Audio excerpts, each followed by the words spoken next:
Hi, welcome to the next lecture in the NPTEL series on Haskell. In the previous lecture, we saw binary search trees.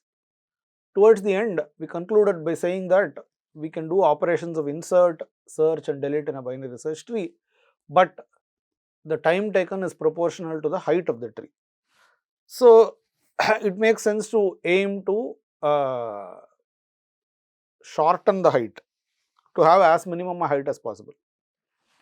And we'll try to study a data structure called AVL tree. AVL trees are a kind of balanced binary trees, and we will see what properties they have and how to program with them. And AVL trees is actually a reasonably complicated data structure to program if you were to program it in other languages. But you will see that Haskell is very nice in that it has these pattern matching and so on, which makes it very easy to express these complex ideas in directly as a Haskell program. Okay, so we concluded the previous lecture by saying that the complexity of tree operations, namely insert,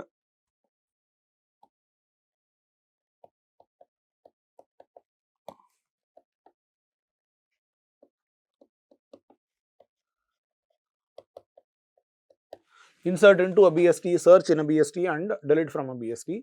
These operations depend on the height of the tree. The complexity depends on the height of the tree.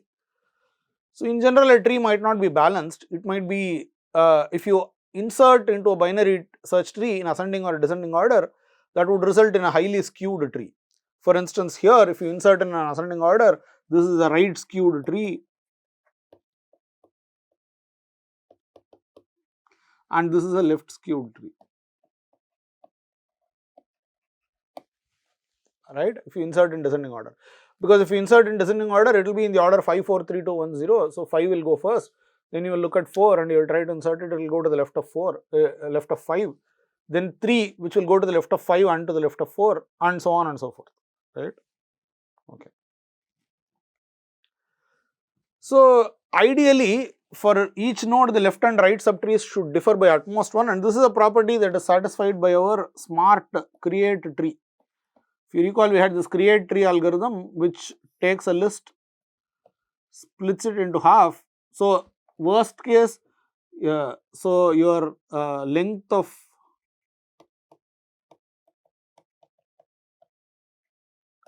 left half is less than or equal to length of right half.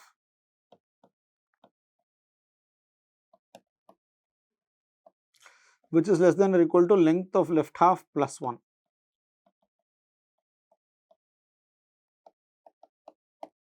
Right. So, worst case your right half might be one more than the left half, or they will be of equal sizes, and in any case what you do is you make this the root, this whole thing is the left subtree,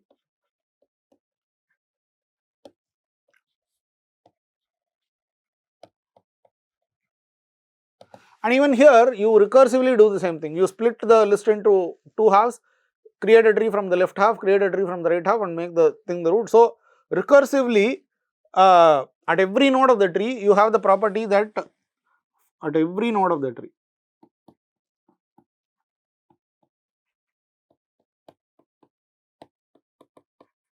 you have the property that the left and right subtrees differ in size by at most 1. So, if length of list is even,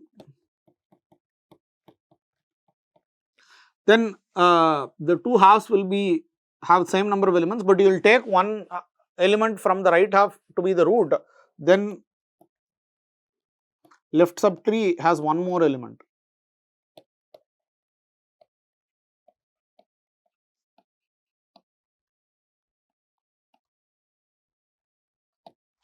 If length of excess is odd, both subtrees have same number of elements.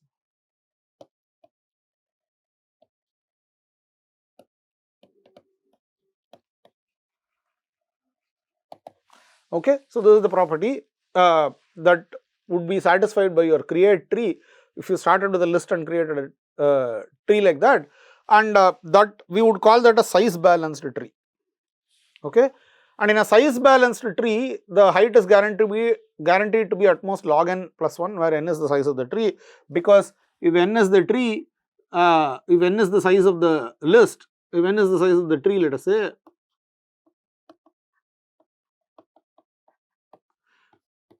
so your tree is like this.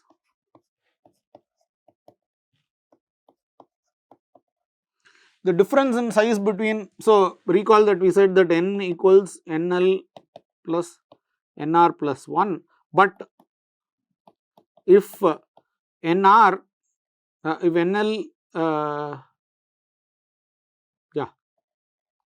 if nr is less than or equal to nl, which itself is less than or equal to nl plus 1, then both are less than or equal to n by 2. Okay, so this is something that you can easily prove, and recursively this keeps happening. So every time you your subtrees are both of size at least half, at most half, so you can do an easy calculation and see that every time you go down, you are halving the number of total nodes. So the height will be at most log n plus 1. This is an easy calculation that you can do, and in fact we can actually prove it like this. When the size is 1, height is also 1, because you have just one node x with no subtrees. When size is n greater than 1, subtrees are of size at most n by 2, and height therefore is 1 plus log n by 2 plus 1, but log n by 2 is log n minus 1. So log n minus 1 plus 1 is log n, so you have 1 plus log n plus 1. Okay, you can do a simple inductive calculation. Okay, but the problem is that it is not easy to maintain size. Okay, it is very hard, because remember, we are not just doing a create tree from a list. What we are doing is we are trying to insert elements into a binary search tree. You have to satisfy the binary search tree property, namely that elements to the left of a node in the left subtree at some node is all less than the root, and elements in the right subtree are all greater than the root. This is the property that you want to maintain as you keep inserting and deleting elements from a binary search tree, and you also need to maintain some kind of size. It is very hard. So it is easier to maintain height balance. What is height balance? If you take the left subtree and right subtree, their height differs by at most 1, not size. Yeah, so this is the point. So this is somewhat easier to maintain using tree rotations. We will see what tree rotations are, and these trees are called AVL trees, and AVL tree after the names of the inventors Adelson, Velsky and Landis. Okay, fine. So let us study AVL trees in more detail in the rest of the slides. So the height is still order log n, and we need to prove this, of course. But before we get into proofs, here is an example. This is height balanced, unsize balanced, because you look at here, the left subtree has 3, size 3, size 2, and here it is size 1, here also it is size 1, right. So recursively, and here for the left size is 0, for the right size is 1. So recursively, if you see at every node, the difference between the left and right subtrees are the difference between the sizes of the left and right subtrees are at most 1, and so that is why it is size balanced. It is also height balanced, because here left subtree is of height 1, height 2, and this is also of height 2. Here left subtree is height 1, right subtree is height 1. Here left subtree is height 0, right subtree is height 1, but that is fine. You want the difference to be at most 1. This tree is height balanced but not size balanced, because here the size of the left subtree, whereas here the size is 1. But it is height balanced because the left subtree is of height 2, right subtree is of height 2, height 1, difference is at most 1, and here this node 5 has no left subtree or right subtree, so heights are 0 there, so it is fine. Here left subtree is height 1, right subtree is height 1, so that is also fine. Okay, so it is height balanced but not size balanced. So height balance is a weaker property, but that is enough to guarantee our time bounds for us, as we will see. Okay, we want to claim that for a height balanced tree of size n, the height is at most 2 log n plus 1. Yeah. Why so? Let's check. So, the way we prove it is that we, rather than providing an upper bound on the size of height balanced tree, we will provide a lower bound on the, so we want to prove upper bound on height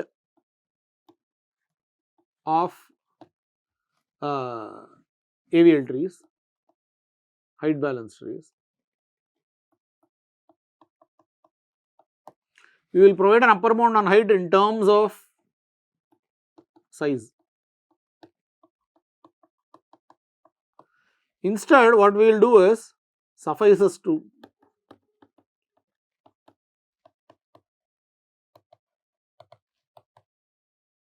lower bound on size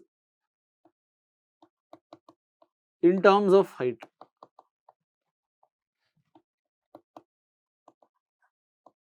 Which is what we will do, and you will see why it suffices in a bit. So, suppose I have a size balanced tree of height h and I want to look at its size. Okay, the height is fixed, I want to look at the size.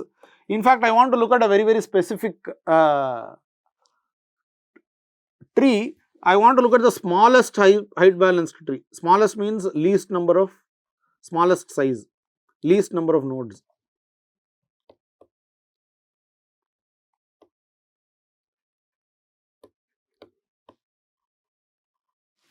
Okay, I want to look at the smallest height balanced tree of height h, and if I provide a lower bound for that, if I say that that is at least some s of h, then I will be able to provide a upper bound on the height of height balanced tree based on its size, as we will see in a few minutes.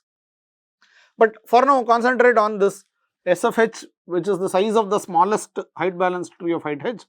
I claim that s of h is greater than or equal to 2 to the power of floor of h by 2. Okay, so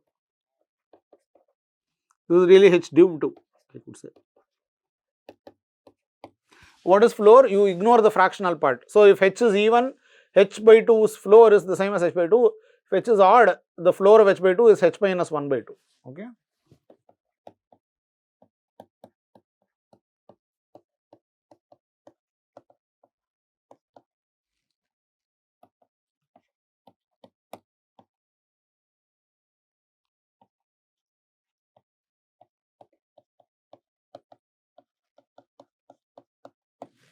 Okay, so that is what you have.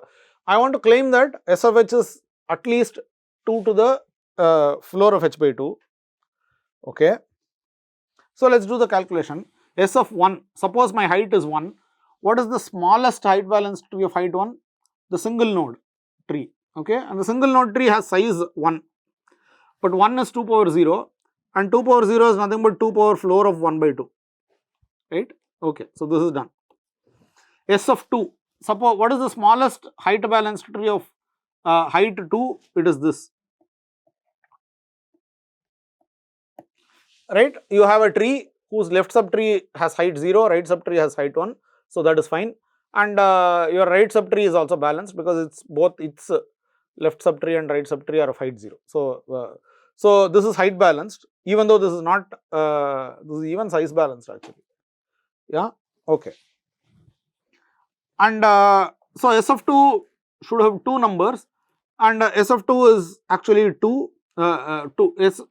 So the smallest height balanced tree of height 2 will have 2 nodes. So its size is 2. So S of 2 is equal to 2, but 2 is nothing but 2 power 1. 2 power 1 is nothing but 2 power floor of 2 by 2. Okay, so this is also correct. So we have proved our thing for h equals 1 and h equals 2. Now comes the induction argument. Consider any tree, height balanced tree with height h, h being greater than 2. So your picture is like this.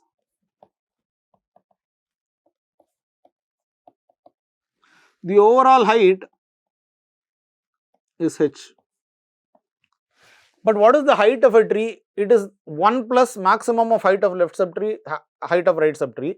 So, the maximum of height of TL and height of TR should be h minus 1, right, because you added 1 to it and it became h. So, the maximum of those two is h minus 1. So, at least one subtree has height h minus 1. Let us say it is TR, this is height h minus 1, let us say. And we want to look at the smallest height balanced tree of height h. So, we do not want to take the left subtree to be of height h minus 1, we will take it to be of height h minus 2. It can't be h minus 3 because then height balance would be lost, the difference in height should be at most 1. So, this has to be of height h minus 2, but in turn you can take TL and TR should be, can be taken to be smallest trees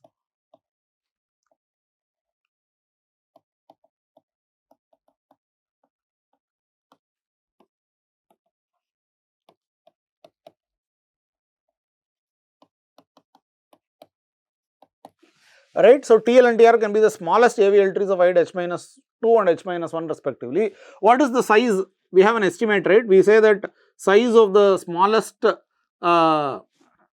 this thing, this is S of h minus 2 plus S of h minus 1 plus 1, that is the size of my overall tree T, okay, considering T to be the smallest height balanced tree of height h. Yeah, so S of h now is 1 plus S of h minus 2 plus S of h minus 1, but that is greater than or equal to this is a very crude estimate, but that is fine. So, I am not even considering the 1 plus and I am taking S of h minus 1 is greater than S of h minus 2. So, I will take it to be S of h minus 2 plus S of h minus 2, but that is equal to 2 power mod h minus 2 by 2 floor of h minus 2 by 2 plus 2 power floor of h minus 2 by 2, right, but floor of h minus 2 by 2 is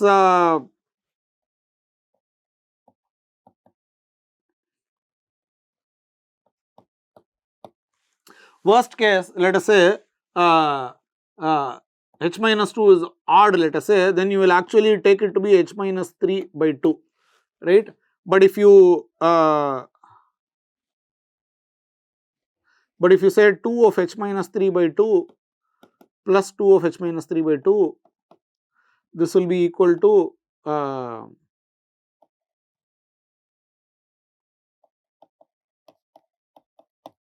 2 of h minus 3, because this is nothing but 2 into 2 of h minus 3 by 2, but that is equal to 2 of 2 power h minus 3 by 2 plus 1, but that is nothing but 2 power h minus 1 by 2, okay.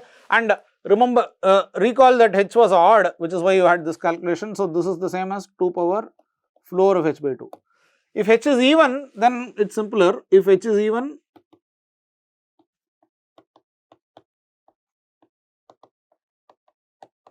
and then the same calculation will give you 2 power h minus 2 by 2 plus 2 power h minus 2 by 2 will give you 2 power h by 2, okay, fine.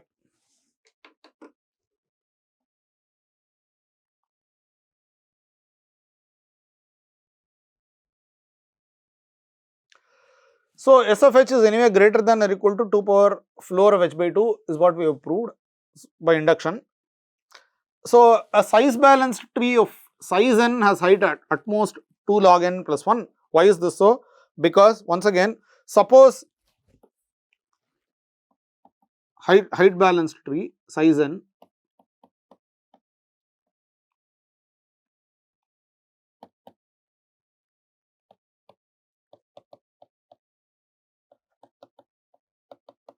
but we know that n is greater than or equal to S of h, where h is height of the tree, right, because S of h was the smallest height balanced tree of height h. So, if you let h to be the height of this tree, n is greater than or equal to S of h, but S of h was itself greater than or equal to 2 power floor of h by 2. So, if you take log on both sides, you will actually see that log n is greater than or equal to floor of h by 2, right. But worst case, what is it? Floor of h by 2 is greater than or equal to h minus 1 by 2, definitely.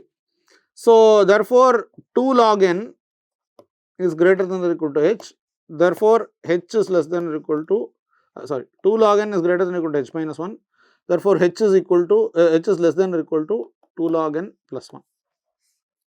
This is the whole calculation, right. So, now I have a bound on the height of height balanced trees in terms of the size of the tree, okay. So, this is very important. So, if you maintain that your trees are always height balanced, the height will never go beyond a constant factor of log n, and that is very good, as you will see.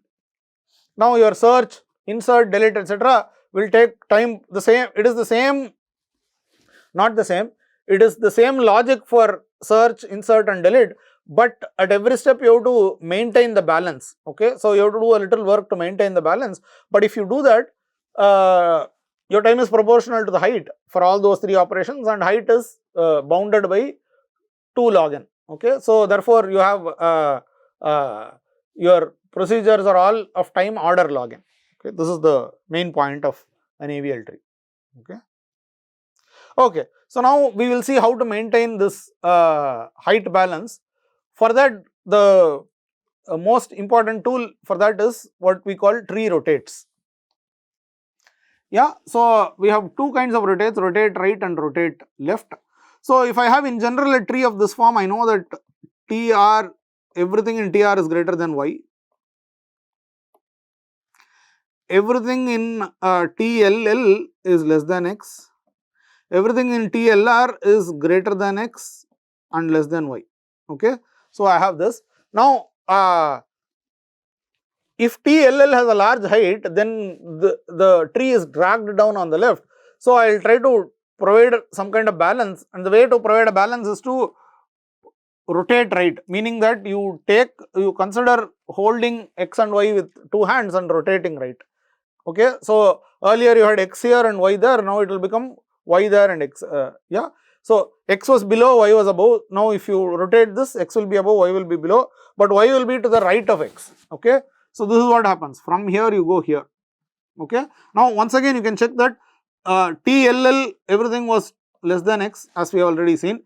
TR everything is greater than Y, TLR everything is greater than X and less than Y, right. So, it is fine that it is. So, the binary search tree property is not disturbed at all, and hopefully this improves the height balance, as we will see. But how do you represent this pictorial thing in Haskell? No difficulty at all, because Haskell offers you pattern matching. So, all you need to say is write up the pattern corresponding to the left hand side picture. What is it? It is node TLL x TLR. Y is the root of the original tree. This is the root. This is here.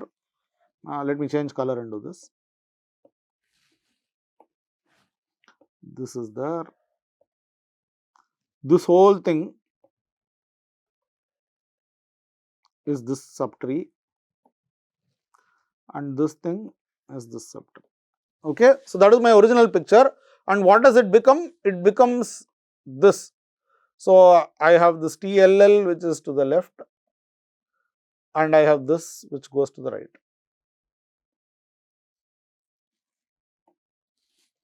Yeah. So, node Y is the root, TLR is to the left and TR is to the right. That is it. I just need to express it as a pattern in terms of the constructors of your AVL or BST or whatever data structure you are using, okay. Good. So, this is it.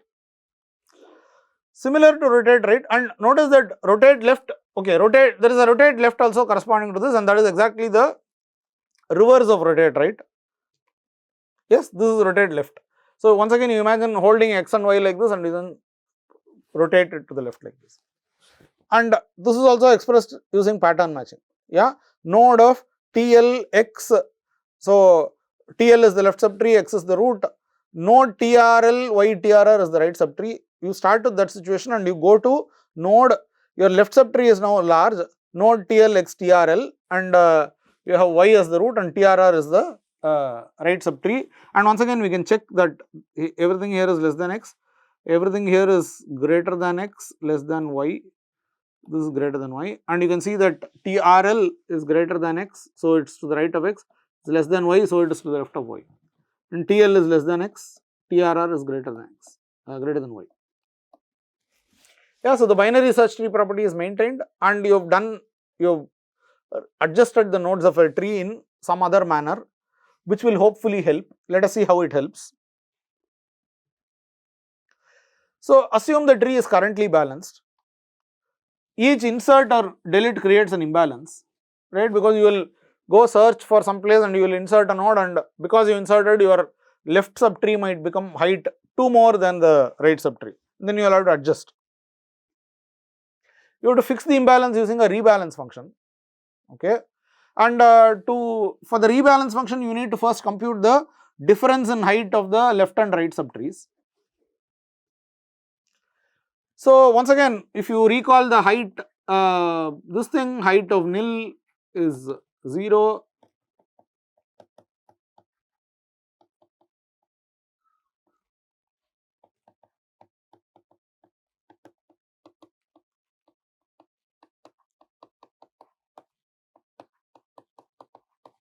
right. So, and this will take order n time, and you do not want to keep spending order n time at every step of your insert or delete or whatever you want to do. You want to be able to quickly recover the height of any, quickly compute the height of any node, and one way to do it is to actually store the height along with the node. So you save time by storing height in the node. But this means that since you have stored the height in the node, this means that every time you make some update, you adjust the tree or you insert or delete or whatever, you have to update the height at every node. But this is fine because the height will only change for those nodes that are traversed as part of an insert or search or delete. So you do not have to go and adjust the height of every node in the tree. And you will go through one path, and the path will have log n elements, and you will adjust the height for all those elements. But in any case, the point is now that your AVL tree, the data type itself has to slightly change. So you have data AVLA, either you have the nil tree or you have node, you have int which denotes the height, and then AVLA which is left subtree, A which is root, and AVLA which is right subtree.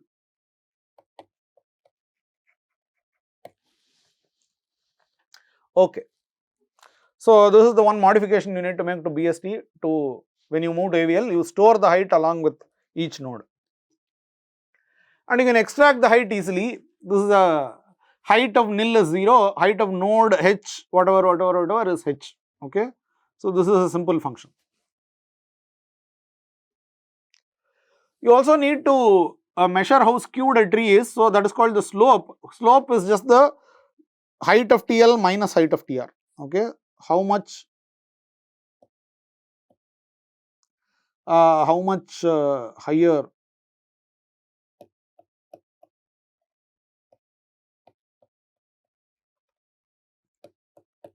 that is what a slope tells you. So ideally slope is either 0 or 1 or minus 1, right? Because the difference in the heights of the two subtrees should be at most 1, right? Okay.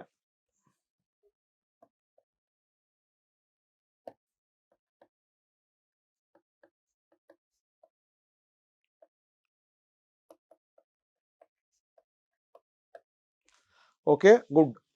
So let's move on. Right, since you are maintaining height at each node, you have to modify the rotate rate operation as well. So rotate rate is a function from AVLA to AVLA.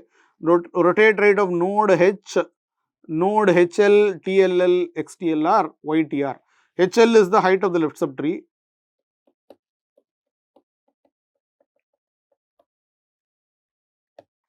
h is the height of the overall tree.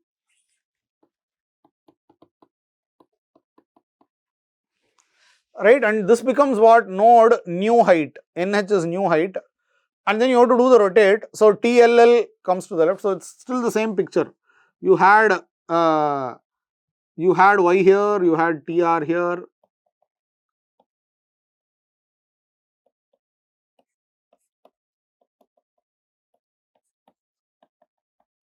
Yeah, and this should become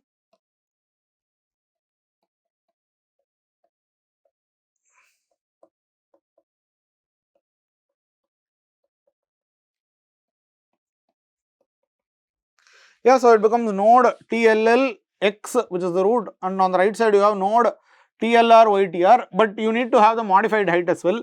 So new height of the right subtree, new height of the overall tree.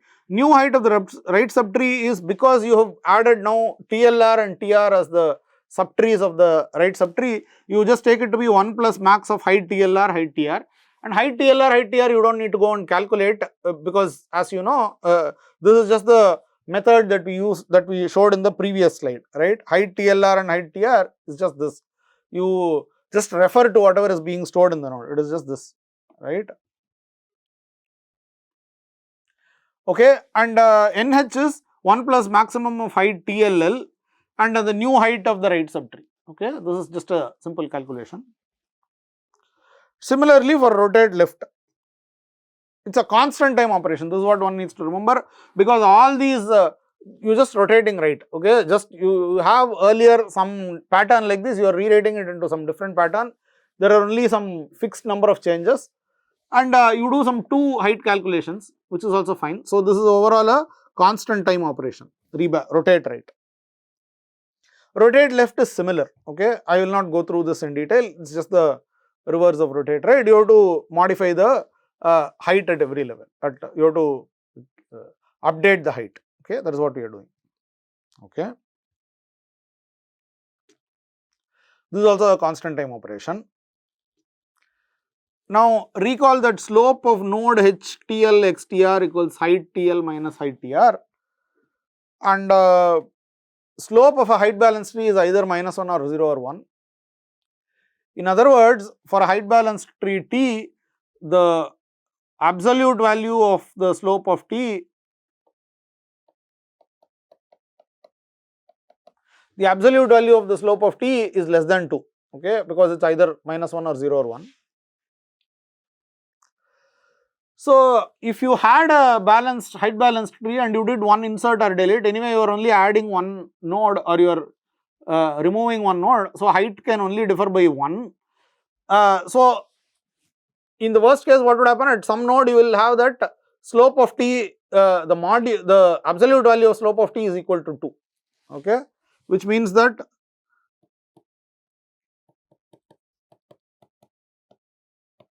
minus 2 means that the right subtree has has height 2 more than the left subtree. 2 means the left subtree has height 2 more than the right subtree.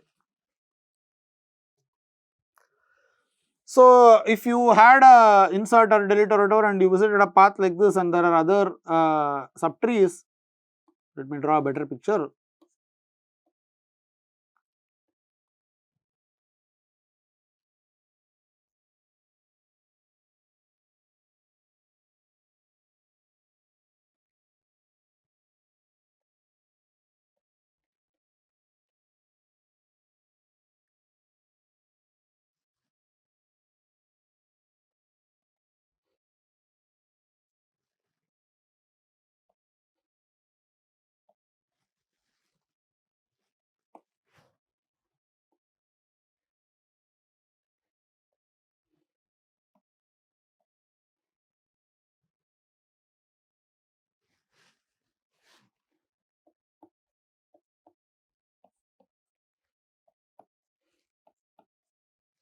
Yeah, so you are actually traversing through this path, you are actually going like this.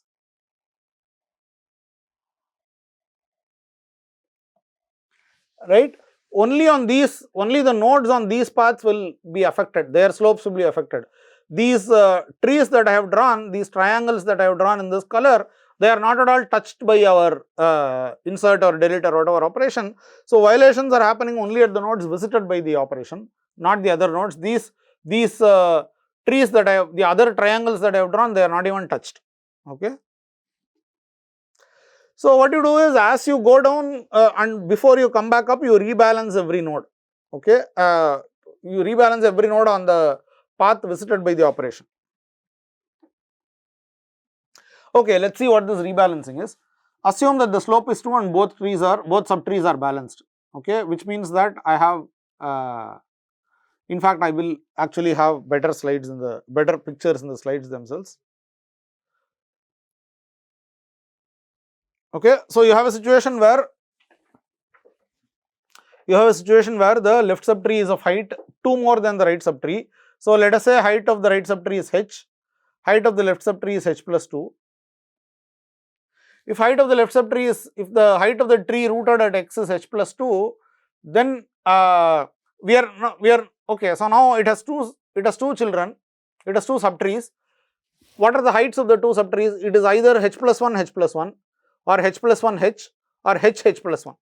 Okay, we are now considering the case where the slope of the left subtree is either 0 or 1, which means that the left subtree of the left subtree is of height h plus 1 and the right subtree of the left subtree could be of height h or h plus 1, that is okay, does not matter.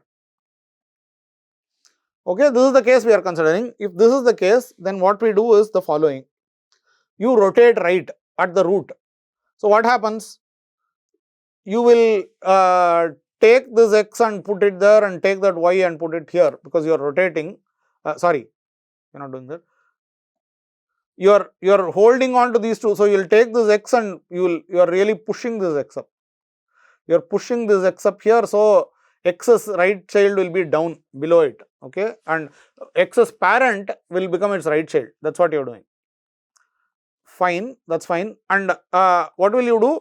You will make T1 the left subtree of x. Earlier it was also the left subtree of x, that is fine. You will make T2 the left subtree of y. Earlier it was the right subtree of x, but this is fine because once again let us notice that everything will be less than x here, everything will be less than y. Let me use V to denote an arbitrary member of this. So,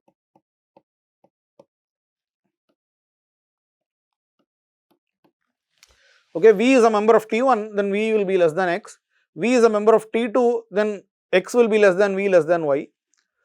If V is a member of T3, then y is less than V. Okay, this is what we have. And now after you have done the adjustment, you will still have the same equation: V less than x, x less than V less than y here, y less than V here, and it is all fine. Your binary search tree property is still maintained. But look at what has happened to the height. Okay, earlier your y had a left subtree whose height was h plus 2 and the right subtree whose height was h. Now what has happened is that your x has a left subtree whose height is h plus 1. So, this is fine. And your the right subtree is y. Y has T3 and T2 as its left hand as its subtrees. T3 has height h, T2 has height h or h plus 1, which means y has height h plus 1 or h plus 2. Now, this is fine because at every level you see that T2 is already height balanced, so there is nothing to worry about. T3 is already height balanced, nothing to worry about. T1 is already height balanced, nothing to worry about. The subtree rooted at y is height balanced because the right subtree is of height h and the left subtree is of height h or h plus 1. And the overall tree is also height balanced because the left subtree is of height h plus 1, the right subtree is of height either h plus 1 or h plus 2. Okay. So, this makes it, this is a binary search tree.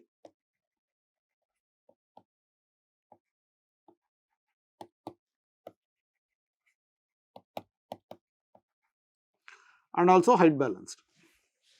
Okay. But this is only one of the cases. Suppose slope is 2 and both subtrees are balanced, but the left subtree is of slope minus 1. Yeah. Then the situation is this: you have z, which is the overall root, its right subtree is h, its left subtree is of height h plus 2, and this h plus 1 is the height of y, this subtree. Okay. Now x is of height, the subtree rooted at x has height h plus 2 and its slope is minus 1, which means that the left child should have slope h and the right child should have slope h plus 1. Okay, so this, okay, good. And let us say that the right subtree of the left subtree of the tree itself has two subtrees. Let's give those names. T21 I call this and T22 I call this, and each of them will be of height h or h minus 1, but it will be the case that at least one of them will have height h. Okay.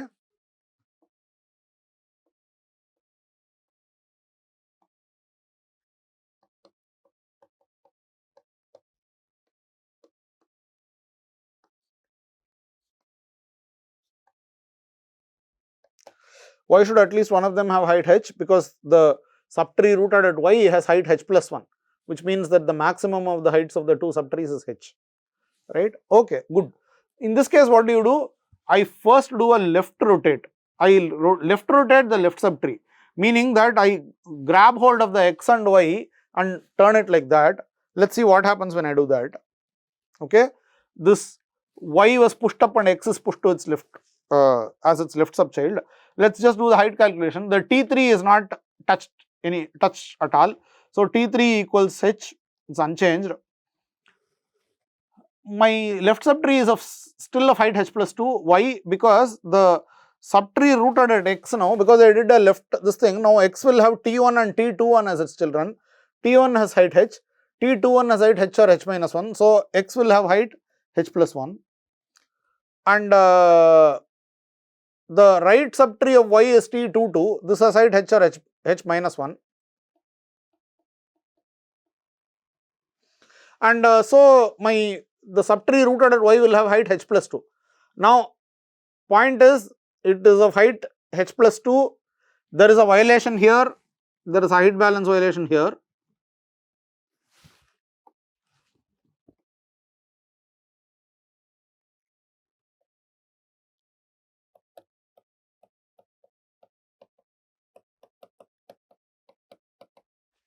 And there is also a possible height balance violation here.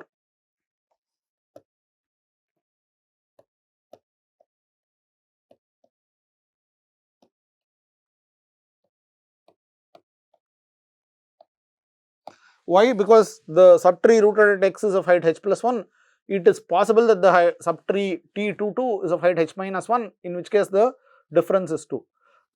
Doesn't matter. So it seems like I have not improved anything and I might have actually worsened something in doing this left rotate of the left subtree. But now see what the magic is that happens. Now I will right rotate the overall tree and let's see what happens. From here I go here, I grab hold of the y and z and do this. So y becomes the root now, z comes to its right and x is to its left. And when I do this right rotate, I will take the right subtree of y and make it the left subtree of z. So T22 has now become the left subtree of z. T22 is of height h or h minus 1. Doesn't matter. T3 is of height h. So under z there is height balance.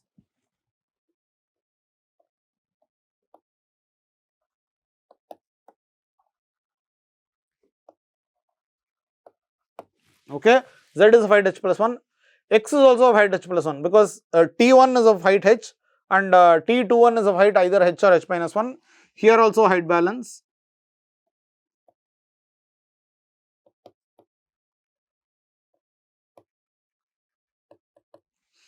Okay, and x and the subtree rooted at x is of height h plus 1, the subtree rooted at z is of height h plus 1. So there is perfect height balance here.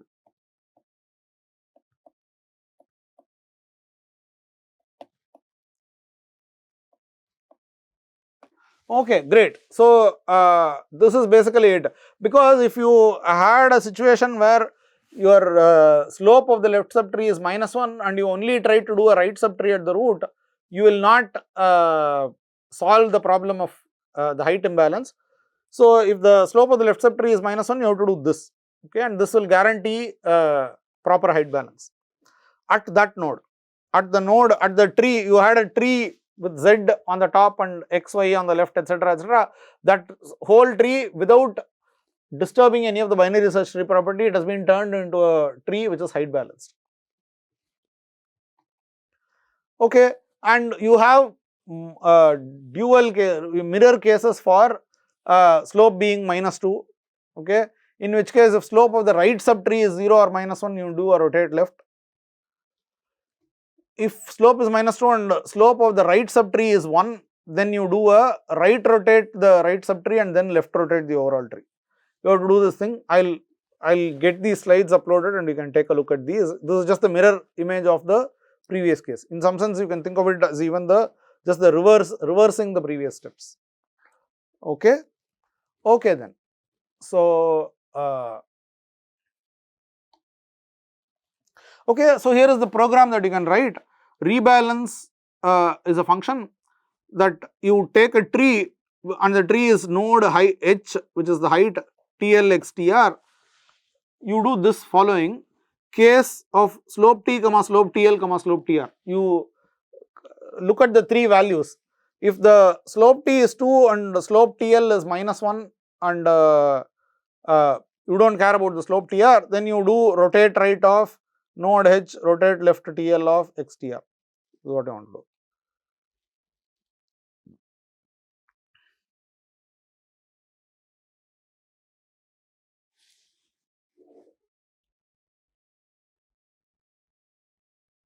Right, and this h here is very specific because I know that the overall tree is still just of the same height, okay, as the thing that I started out with.